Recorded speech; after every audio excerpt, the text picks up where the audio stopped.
ओम शांति। ऐसी बहू नरक में जाती है। देखिए, जो बहू अपने पति को अपने बस में करके और उसकी माँ से छीन लेती है ना, वो बहू नरक में जाती है। क्यों? क्योंकि माँ से कभी उसका बेटा दूर नहीं करना चाहिए।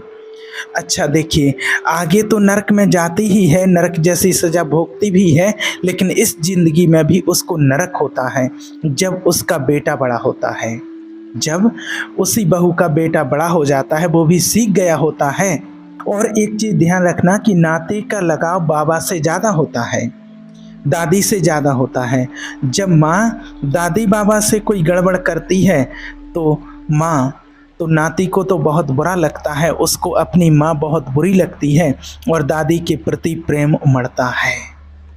ये नियम है कुदरत का, इस बात का हमेशा ध्यान रखना आप। देखिए, एक बेटा था, ये सच्ची घटना है, परदेश में रहता था। उसके पीछे से उसकी जो पत्नी थी वो अपनी सासू माँ को मतलब उधर करके रखती थी।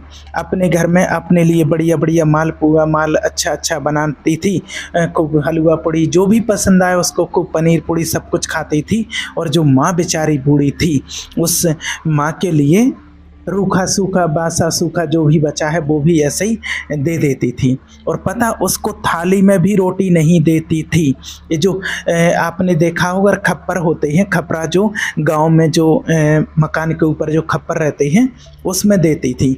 और वो खपरा लेकर के भी नाती जाता था। देखिए, अब क्या होता है, एक दिन वो बच्चा जो था नाती, वो स्कूल से लेट आया तो ये खुद लेकर के जाती है उस खपरा में भोजन। अब देखिए, माँ को तो बड़ा संतोष होता है कि चलो ठीक है। आपने देखा होगा, क्योंकि माँ की ममता तो ऐसी होती है, वो ये चाहती है कि मेरा तो कितने दिन का जीवन है, मेरा तो कट जाएगा जैसा भी है, लड़का बहू अच्छे से खुश रहें, नाती पोता खुश रहें, बस मेरी वजह से किसी को कोई कष्ट ना हो। माँ खुद कष्ट में रह लेगी, लेकिन वो अपने बच्चों को कष्ट नहीं देना चाहती है। ये माँ की ममता होती है। वो तो यही सोचती है कि जो कुछ भी रूखा सूखा मिल जाए दिन काट लेंगे। पर ऐसी संतोषी माँ को जो सताता, जो भेदभाव करते हैं, उनको बहुत बड़े बड़े कीड़े पड़ते हैं इसी ज़िंदगी में। और यही नरक है और कहीं नरक नहीं है। क्योंकि माँ बाप का आप ऐसा नहीं चुका सकते, तो कम से कम उनके साथ कुदर तो ना करो, उनका अपमान तो ना करो। उनका एहसान इतना ज़्यादा होता है तो कि एक जीवन में तो क्या चुका सकते हो आप। उनका एहसान नहीं चुका सकते, नहीं चुका रहे कोई बात नहीं, लेकिन कम से कम उन्हीं का खेत है, उन्हीं का मकान है, और जो नौकरी में जो पैसा कमा रहा है वो बेटा भी उन्हीं का पढ़ाया हुआ है। और आज बिनके ही लाने सूखी रोकी रोटी दिखा रहे हो, उनके लिए ही ऐसा कर रहे हो। वो कभी माता पिता जो बुजुर्ग होते हैं वो बादाम पिस्ता काजू नहीं मांगते हैं, वो कभी ऐसी चीज़ें छुआरे नहीं मांगते हैं। उनका मन चलता है कि कभी कभी दूध रोटी मिल जाए, उनका मन चलता है कभी कभी मठा मिल जाए, दही मिल जाए। और उनका भी जो इंतजाम ना कर सके तो वो कोई संतान है क्या, वो कोई बहू है क्या उनकी? नहीं। तो जब वो बहू खपरा में खाना रखने के लिए अपनी सासू माँ के लिए रखने के लिए जा रही थी, इतने में नाती पीछे से दौड़ा दौड़ा आया, बोला मम्मी मम्मी मैं आ गया हूँ, मैं आ गया हूँ, मैं ले जाऊँगा। बोले अरे कोई बात नहीं, मैंने ले लिया है, चल दोनों चलते हैं और उसको दे आते हैं। जब दोनों चले, उस जिस वो पुराने से जो खंडर था, वो खंडर में, पुराने खंडर में बूढ़ी माँ रहती थी। उस खंडर में खपरन का ढेर लग रहा था। जो मतलब वो खप्पर में रोज वो नाती था, जो छोटा बच्चा, वो खाना लेकर के जाता था, तो वो खाना वो माँ को खिला देता था और वो खप्पर वहीं पर आराम से रख देता था। तो ढेर लग गया खप्पर का। तो उस बहू ने कहा कि ये खपरा कहाँ से आए इतने सारी? तो सासू माँ बोली, बेटा मैंने ना धरे, मुझे ना पता कि ये खप्पर कहाँ से आए और यहाँ कौन धर गया। वो चिल्ला करके बोली। तब तक वो नाती बोला, मम्मी मैंने रखे हैं। अच्छा तूने क्यों रखे हैं? क्या काम है इन खप्पर का, तूने क्यों रखे हैं? तो वो क्या बोला, वो बच्चा, वो छोटा नाती बोला कि मम्मी जब मैं बड़ा हो जाऊंगा और तू बूढ़ी हो जाएगी तो पता नहीं ये खप्पर फिर मिलेंगे कि ना मिलेंगे, मुझे भी तो इन खप्परों की ज़रूरत पड़ेगी और इन्हीं खप्परों में तुझे भोजन देना पड़ेगा, क्योंकि तू जो अपनी सासू माँ को दे रही है। तो वो दादी रो पड़ी है उस बच्चे की बातें सुन करके, और दादी ने उस नाती को अपने गले से लगा लिया है। बेटा, तूने अपनी माँ की आंखें खोल दी। और वो जो बहू थी ना, वो भी रो पड़ी, क्योंकि देखिए हम अपनी जवानी में अंधे होकर के आगे का वक्त भूल जाते हैं कि हम भी तो कभी बूढ़े होंगे। रो पड़े तीनों। उस बहू की आंखें खुल गईं, क्षमा मांगी अपनी सासू माँ से। वो बहू भी अच्छी हैं जो आज इस वीडियो को सुन करके और अपनी गलती का एहसास कर लें, और जो सुने और समझे नहीं, उन्हें तो देखिए कहीं भी नरक में भी जगह नहीं होगी। जिन माता पिता का एहसान, जिनका दिया हुआ तुम्हारा ये जो सुहाग है ना, जो सिंदूर, वो आपकी सासू माँ ने ही यूँ मल मल के तेल की मालिश करी, बेसन से नहावे वाके तलबा पर मालिश की है, और उसको दूध पिलाया है, उसको इतना बड़ा कर दिया है।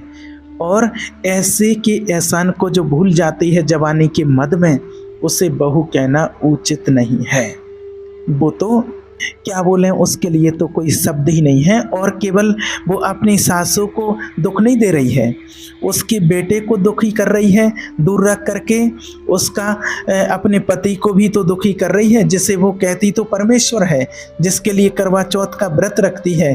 कभी तुमने उसके आंसू पोंछे हैं क्या, जो अपनी माँ से दूर रह करके भी कैसा रहता है, अपनी माँ से अलग होकर के उसकी दशा क्या होती है।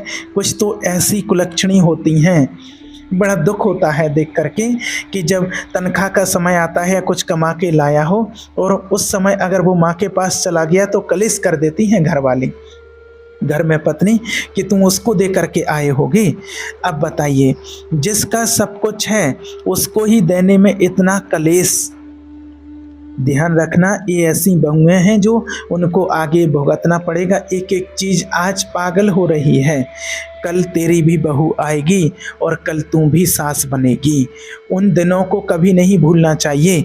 लेकिन माँ इस भारत की इतना करुणामान होती है, पता है कि अगर किसी का बेटा छुप छुप करके आवे माँ से मिलने के लिए, और बहुएं मालूम पड़ जाए कि ये कलेश पड़ेगी, मतलब ये कलेश करेगी घर में, अगर बहू को पता चल जाए तो वो बेचारी माँ क्या कहती है कि तू मुझसे मिलने मत आया कर बेटा, तेरी बहू कलेश करती है ना, मैं तो तेरी माँ हूँ, मैं तुझे हमेशा क्षमा करूँगी, लेकिन वो पराई जाई है ना, वो तुझे क्षमा नहीं करेगी, वो गिन गिन करके तुझसे बदले लेगी। इसलिए बेटा तू यहाँ मत आया कर, मेरे हाथ पांव चल रहे हैं, मैं तो ठीक हूँ, बस तुम खावे को तो दे रही हो। अब एक सोचने की बात कि देखिए, जिसका सब कुछ है वो भिखारी बन गई है, और जिनका कुछ नहीं है वो मालिक बने बैठे हैं। धिक्कार है ऐसी संतान के लिए जो अपने माँ बाप का ख्याल ना रखें। एक पत्नी थी, देखिए, वो अपने पति से लड़ लड़ करके कि मुझे बच्चे पढ़ाने हैं, शहर में चलो शहर में चलो, और बस बहाने हैं, और शहर में ले गई अपने पति को, और शहर में रहने लगे आराम से दोनों। अब देखिए, शहर से जब कभी कभी लड़का जो होता था, वो छुप छुप करके अगर माँ से मिलने के लिए आ जाए और उसको मालूम पड़े तो बहुत कलेश करती थी, बहुत कलेश करती थी, पति से लड़ती थी।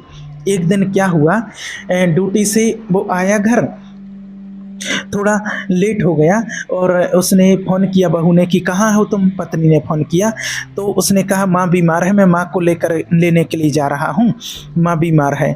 तो वो कहने लगी, खबरदार जो उस बुड्ढी को यहाँ लाए, मेरा बालक परसों से बीमार है, तुमने सोची क्या, मैं बीमार हूँ, तुमने सोची क्या। तो उसने कहा पति ने कि मैं तुम्हारी दवाई दिलवा तो लाया हूँ, डॉक्टर को दिखा तो लाया हूँ, लेकिन अब माँ बीमार है और तुम तो शहर में हो, वो तो बेचारी गांव में है, वहाँ कोई दवाई नहीं है, वहाँ कोई डॉक्टर नहीं है जो उसको देख सके, सुई लगा सके, मैं ले आऊँ। लेकिन बाने उस बहू ने जी नहीं कहा कि ठीक है ले आओ, लेकिन वो बेटा ज़बरदस्ती लेने चला गया, और वो कहने लगा कि चाहे तुम लड़ना चाहे झगड़ना, जो कहना हो सो कहना, मैं माँ को लेकर के आऊँगा। वो चला गया और डॉक्टर पे दिखाए करके, और जब ले करके आए वो घर में, तो माँ को तो बाहर खड़ा कर दिया, थोड़ी दूरी पर खड़ा कर दिया, और दरवाज़ा खटखटाया और आँख निकाल करके बहू आई। बोली मेरे घर में जगह नहीं है उसको रखने के लिए, तुम्हें पता है मेरे साथ क्या क्या किया है तुम्हारी माँ ने। तो उसने कहा कि अरे माँ तेरे हित के लिए कभी डांट देती, फटकार देती तो इसमें क्या हो गया है, दुश्मनी थोड़ी है, तुम दुश्मनी मान बैठी हो, फटकार तो छुपी करुणा को नहीं देखती हो तुम। फिर वो आंख निकाल करके बोली, खबरदार मेरे घर में नहीं घुसोगे, यहाँ कोई जगह नहीं है, मेरे घर में उसके लिए कोई जगह नहीं, वो घर में नहीं आएगी, मैं उसकी शक्ल नहीं देखना चाहती हूँ। तब उस पति ने जैसे तैसे करके मनाया कि आज रात रह लेने दो बस, और तुम मुझसे मिलना नहीं, और सवेरे वो अलग कमरे में रह लेगी और सवेरे उसको दवाई दिला के और मैं गांव में वापस कर भेज दूंगा। अकड़ करके बोली, ठीक है, मुझे उसकी शक्ल नहीं देखनी। तो उसने कहा कि मैं माँ को लेकर के आ रही हूँ, और तू थोड़ी बहुत तो उससे कम से कम बोल लेना, पानी का तो पूछ लेना, थोड़ी मेरी लाज रख लेना। बोली ठीक है, ले आ। और जैसे वो माँ को लेकर के आया और जैसे उस बहू ने माँ को देखा तो बहू के पैरों के तले की जमीन खिसक गई। और जैसे ही माँ का चेहरा देखा और एकदम बोली, ये तो मेरी माँ है। तो पति ने कहा कि मेरी माँ और तेरी माँ अलग अलग हैं, ये तू मानती है, मैंने तो आज तक नहीं माना कि ये तेरी माँ है कि मेरी माँ है, मैं तो एक मानता हूँ। मेरी माँ को तुम घुसने नहीं दे रही थी और यही माँ तेरी निकल आई तो तुम गले लिपट गई। तो सोच, जो तुझे तेरी माँ से इतना प्रेम है, तेरी माँ को तेरे से इतना प्यार है, तो मेरी भी तो माँ ही है। माँ पत्थर तो नहीं है ना मेरी माँ, और मैं पत्थर तो नहीं हूँ, तेरी माँ माँ है और की माँ पत्थर है। और वो माँ भी कहने लगी कि मुझे भी इस घर में नहीं रहना है बेटी, माँ तो माँ होती है, और अगर आज मेरी जगह अगर वो इनकी माँ होती तो उनके साथ तुम क्या व्यवहार करती, ये तो मैंने कभी सोचा भी नहीं था। और वो पति कहने लगा कि मैंने आज तक तेरे से कहा हो कि तेरी माँ नहीं आएगी, इस घर में नहीं आएगी, तेरी माँ ऐसी, तेरी माँ वैसी, तेरी माँ यहाँ नहीं आएगी, लेकिन तुमने तो शादी के 4 महीने बाद ही गिनती करा दी थी कि तुम्हारी माँ ऐसी है, तुम्हारी माँ ऐसी है। तब बहू रोने लगी, वो पत्नी रोने लगी कि तुम मेरी माँ का इतना ख्याल रखते हो। तो वो कहने लगा, मैं तो सदा से रखता हूँ, लेकिन तुझे समझाए कौन, तुम समझने को राजी ही नहीं है। तब उसने कहा कि अब गांव चलेंगे, या तो मम्मी को यहाँ लेकर के आएंगे, और अगर मम्मी नहीं आएगी तो हम भी अब गांव में ही रहेंगे। और तब वो दोनों गांव गए। माँ तो रोज़ इंतज़ार करती थी कि कभी भगवान मेरी सुनेगा, शायद लौट आए, बेटा तो ज़रूर आएगा, लेकिन बहू तो शायद कभी नहीं आएगी। लेकिन आज उसने बहू बेटे दोनों को आते हुए देखा। वो देखने लगी कि आज सूरज कहाँ से निकल रहा है, आज ये क्या हो रहा है। और तब इस बहू ने जाकर के अपनी माता जी के पांव पकड़े सास के और बोली, मम्मी मुझे क्षमा कहना, मेरी बुद्धि खराब हो गई थी और अब मैं आपको लेने आई हूँ। तब रो करके माँ ने कहा, मैं तुम्हारे संग रहने की भूखी नहीं हूँ, बस तुम मुझे कभी कभी देख लिया करो, बस मेरा मन तो इतने से ही भर जाता है, और इतना भी ना कर सको तो धिक्कार है।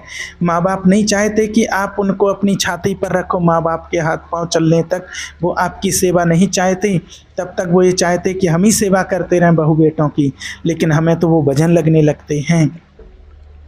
माँ बोली, बेटा तू आ गई, तेरा प्रेम बन गया, बस इतना ही बहुत है, और मेरा तो शहर में मन नहीं लगेगा, तुम रहो आराम से, बच्चों को पढ़ाओ, और मेरे से तो बस कभी कभी प्रेम से मिल जाया करो, मेरा कलेजा तो इतने में ही ठंडा हो जाएगा, मुझे और कुछ नहीं चाहिए। तो आज एक चीज़ और कहना चाहेंगे, उन बहुओं से प्रार्थना है। माँ भोली हो सकती, माँ बाबरी हो सकती, माँ पागल हो सकती है, पर तुम्हारा बुरा ना चाह सकती है और ना कभी कर सकती है। इस बात को याद रखना, यही तो चाहिए। भोला भाला होना कोई पाप है क्या? सीधे होना कोई गुनाह है क्या? लेकिन ये तो देखो कि तुम्हारा हित कितना चाहती है।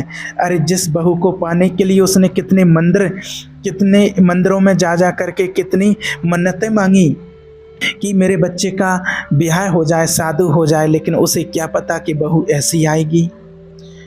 तो उन बहुओं से आज मेरी प्रार्थना है कि जो बहुएं हैं वो अपने पति का भी तो ये देखें कि वो कैसे सुखी रहेगा अपनी माँ से दूर रह करके। अरे तुम्हारे अपने छोटे से बच्चे को 4 दिन के लिए दूर रख करके तो देखो क्या बीतती है तुम्हारे ऊपर। तुम माँ बन गई हो और एक माँ से अपने बेटे को दूर कर रही हो। इसलिए कोशिश करना कि अपने बड़े बूढ़े और उनका आशीर्वाद हमारे साथ रहे। वे सेवा नहीं चाहते, वे सिर्फ आपका प्रेम चाहते हैं। इस बात का विशेष करके ध्यान रखना। इसलिए कभी भी अपने माता पिता का अपमान नहीं करना।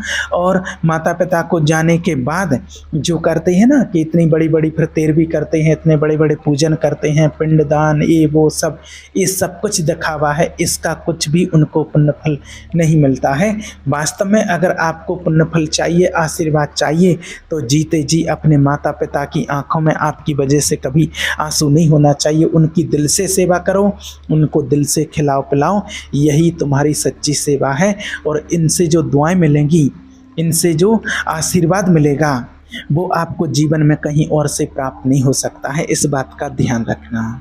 ठीक है। ओम शांति।